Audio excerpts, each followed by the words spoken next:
की वस्तु को जानने की रीति यह है कि वह सदा एक रूप अखंड स्वरूप को सुरक्षित रखकर ज्ञेयाकार यानी ज्ञेय जैसे आकार परिणत होता रहता है।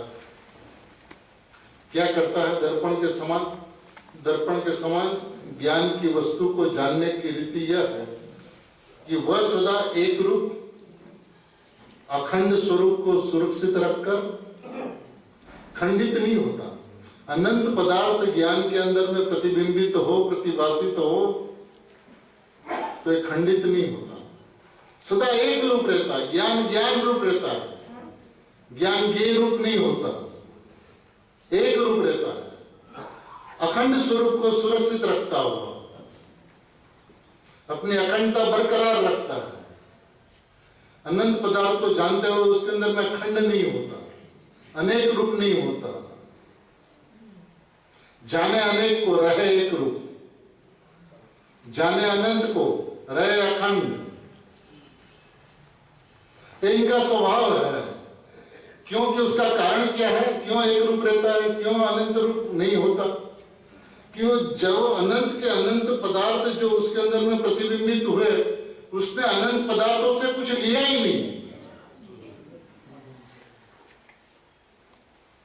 न तो उसे अनंत पदार्थ की सापेक्षता है, न तो अनंत पदार्थों की मौजूदगी उसका कारण है।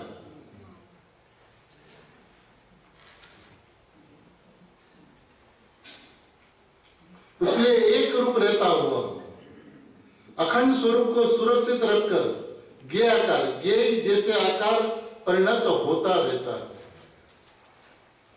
जैसे ज्ञेय है जैसे ज्ञेयाकार रूप, जैसे ज्ञेय है जैसे पदार्थ है ऐसे आकार रूप परिणत होते रहता है। ज्ञेयाकार परिणति ज्ञान का विशेष भाव है। ज्ञेयाकार परिणति ज्ञान का विशेष भाव है और इस ज्ञेयाकार परिणति में ज्ञानत्व का अन्वय उसका सामान्य भाव है।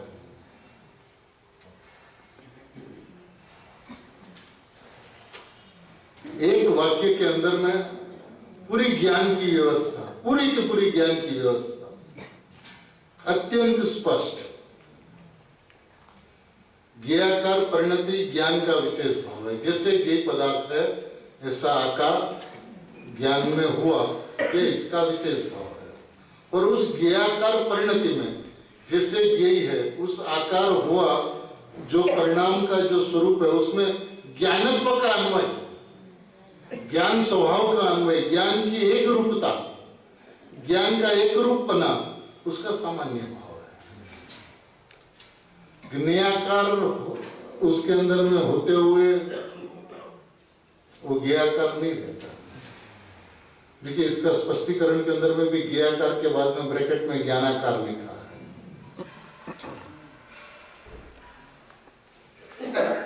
वास्तविकता तो यह है कि ज्ञान ज्ञेयाकार होता ही नहीं,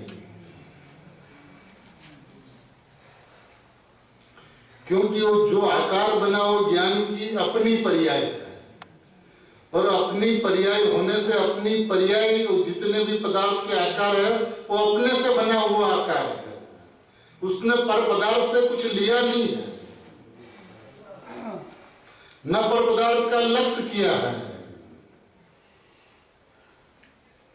देखिए एक बात, अपन अभी स्वभाव की चर्चा करना, कहीं पे भी किसी के साथ में मिश्रण और मिलावट न करें।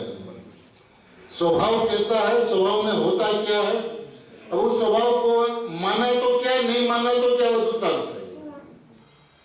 मान लिया तो सुधात्मा तक पहुंच के सम्यक ज्ञान, पर नहीं माना तो मिथ्या ज्ञान, वो एक अलग चर्चा है। अभी अपन ज्ञान स्वभाव की चर्चा की, उसके अंदर में ज्ञान के अंदर में व्यवस्था क्या है, वो ज्ञान ने ज्ञेयों को क्या दिया और ज्ञेयों से क्या दिया। अरे कुछ नहीं लिया लेकिन उसका लक्ष्य तो किया न, उसकी सापेक्षता तो है न। बिल्कुल किसी भी प्रकार का कुछ भी आदान प्रदान, कुछ भी आदान प्रदान नहीं किया तो नहीं करना पड़ता, क्योंकि अपने में पूर्ण है। वो ऐसा वैभव आना है तो उसको दूसरे की अपेक्षा नहीं है।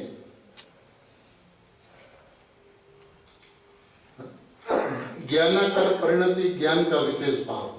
माने कहा जाता है ज्ञेयाकार।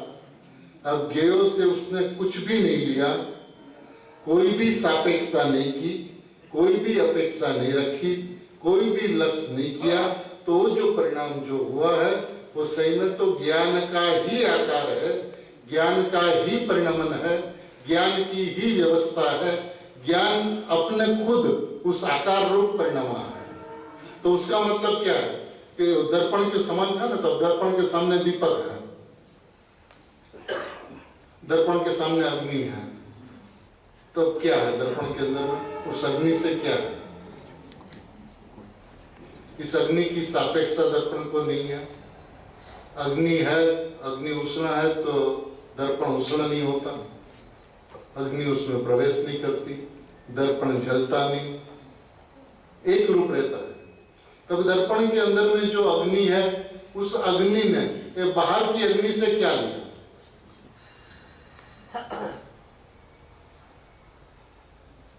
कुछ भी नहीं लिया। तो जो अग्नि हो तो दर्पण की अग्नि है, दीपक है वो दर्पण का दीपक है, मोर है तो दर्पण का मोर है, मोर का मोर नहीं है, दीपक का दीपक नहीं है, दर्पण का दीपक है। ये अनंत पदार्थ जो ज्ञान के अंदर में प्रतिभाषित हुए, ये ज्ञान का परिणमन है, ये ज्ञान का दीपक, ज्ञान का मोर, ज्ञान की अग्नि, तो सारा का सारा ज्ञान का है। ज्ञेय का उसके अंदर में कुछ भी नहीं है, तो कुछ भी नहीं है तो वो ज्ञानाकार है, दर्पणाकार है। दर्पण दर्पणाकार है, ज्ञान ज्ञानाकार है। ज्ञेयाकार उसमें हुआ ही नहीं।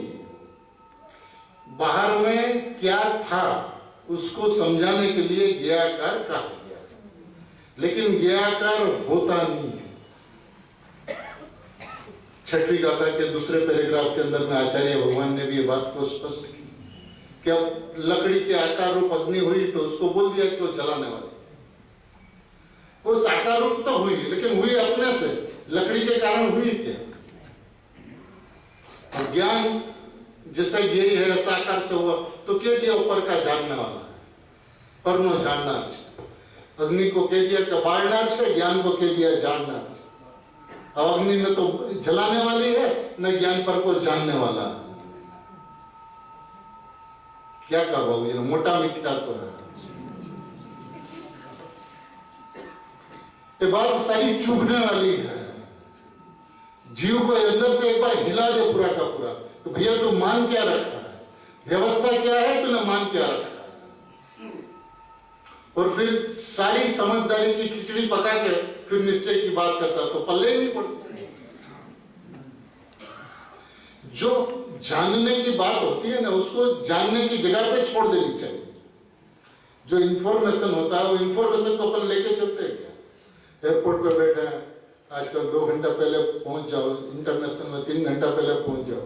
अब 2 घंटा में बॉम्बे जैसे शहर में तो 200 अनाउंसमेंट हो जाए, एयरप्लेन छूट रहा है, एयरप्लेन जा रहा है, प्लेन नंबर इतना, फ्लाइट नंबर इतना, यहाँ के लिए जा रहा, तो अपने उठ के चलने लगते हैं। क्या करते हैं, सुन लेते हैं, इंफॉर्मेशन है। अपना जो फ्लाइट है उसका जब अनाउंसमेंट होता है तब उठते हैं।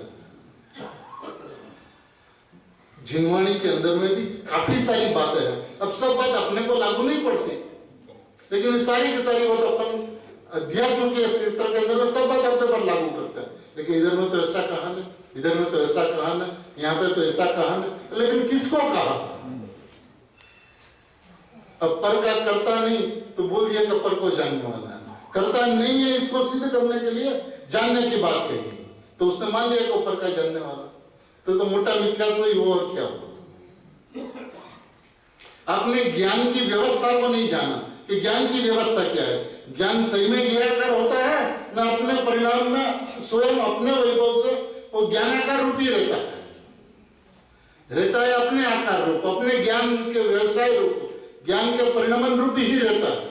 उसमें ज्ञेयों का कुछ नहीं आता, ज्ञेयों से कुछ नहीं लेता, ज्ञेयों के प्रति जानता है। और दूसरी बात यह है कि जितने ही ज्ञेय पदार्थ है उसमें सब में प्रमेयत्व है, और प्रमेयत्व है तो अपने आप भी ज्ञान में झलकते हैं, और ज्ञान में स्वच्छत्व है तो ज्ञान के अंदर में झलकते हैं। प्रतिबिंबित होते हैं। ये बात इतनी सुंदर है, इतनी अलौकिक है कि अपन समझे इस बात को अच्छी तरह से। ज्ञाकार यानी कि ज्ञानाकार परिणति ज्ञान का विशेष भाव, माने ज्ञाकार विशेष भाव नहीं है, ज्ञानाकार माने ज्ञाकार हुआ ही नहीं है।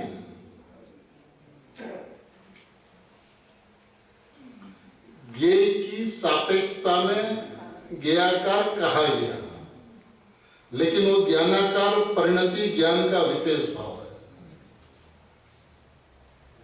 और उस ज्ञानाकार परिणति यानी कि उस ज्ञानाकार परिणति में ज्ञानत्व का अन्वय उसका सामान्य भाव है।